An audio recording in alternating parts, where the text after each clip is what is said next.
The attack on 3 Asian-owned spas in the Atlanta area is shining a light on what Asian American women face in the workplace and in their daily lives.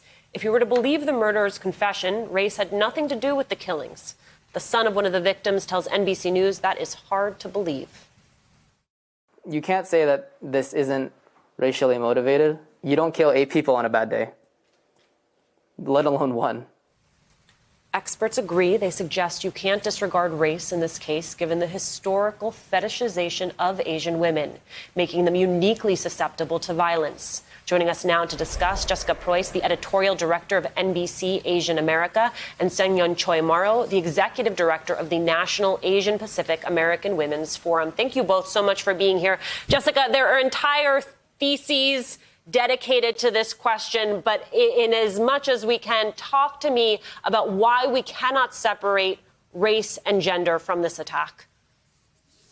Yeah, thanks, Alicia. And first of all, it has just been a heavy week, a tragic week. My heart goes out to the victims and their families, and it feels like, nothing that we do is adequate, but we're doing our best to tell these stories. And so, yeah, there has been, we are seeing, calls from experts that the possible motive shared by police of sex addiction, which is not recognized as a disorder, is sort of erasing the intersections between racism and misogyny. The idea that it can only be one.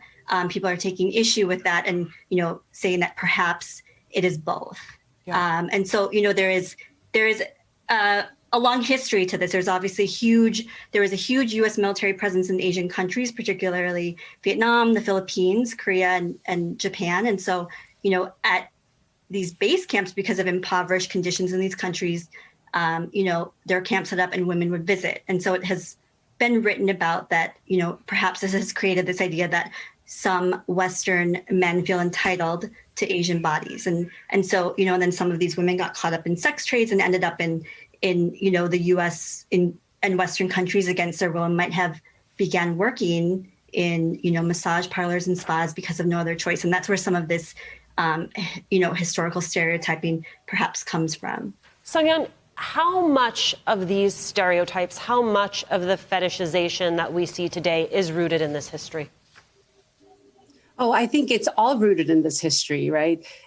And I want to take it even further back than when U.S. started to have military presence in Asia. It goes all the way back to 1875 with the passage of Page Act.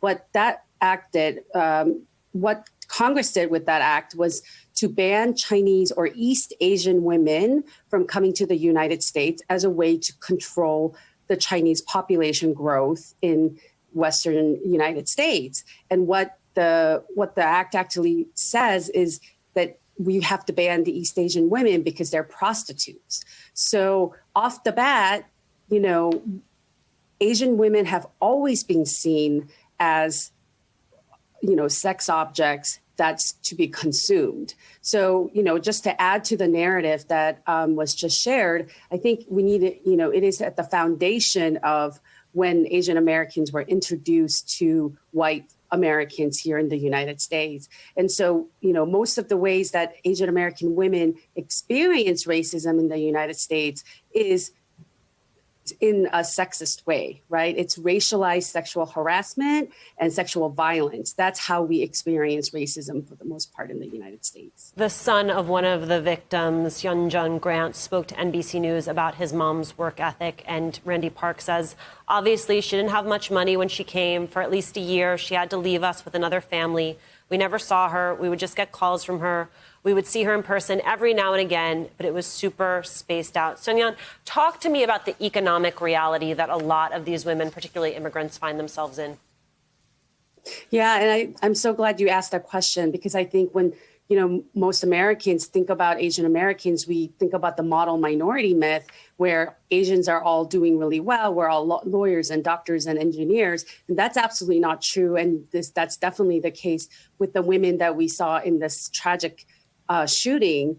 There are so many Asian American women, especially immigrant generation, who come to this country and are working in service industries all across the board, whether it's, as certified nurses, aides, taking care of elderly and the sick in nursing homes, or providing childcare as nannies, or serving food, or, doing beauty work, massage work. There are so many Asian American women who are completely invisible to us because we stereotype Asian American women as being highly educated and living in higher income. Right, invisible and hypervisible at the same time. Jessica, research released this week from Stop AAPI Hate shows that nearly 3,800 anti-Asian incidents were reported in the last year. These range from verbal slurs to physical attacks, but I think it's worth noting that women have reported twice as many anti-Asian hate incidents as men, making up 68% of those reports. Jessica, what does the gender imbalance there tell you? Yeah, I mean, we have been reporting on these numbers. You know, we don't know the motive of this. People are pointing out, 6 Asian women were killed at a time when hate crimes have increased 150% nationwide. Besides those bias incidents that you mentioned, people are calling on this to be classified as a hate crime, that it was motivated by gender and race. As we know, it's very hard to prove. The suspect would have needed to have said something in the moment, have written something online, shown indication of this bias. And some are pointing out that for Asians, there's not actually a symbol of racism like a swastika, which obviously has horrific associations. So the proof might be more obscured. Some experts are also pointing to the fact that perhaps people, committing hate crime or hate incident might know not to say something to provide proof because it can carry a greater sentence. Sung-Yeon, what do those numbers tell you? Well, that tell me that Asian American women are much more susceptible to violence in public, right? That's what's essentially happening.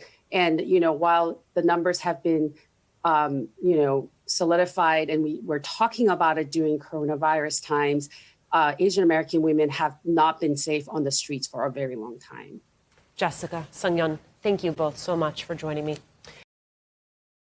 Hey, thanks for watching our YouTube channel. You should know that you can follow today's top stories and breaking news and catch up on your favorite MSNBC shows all in one place.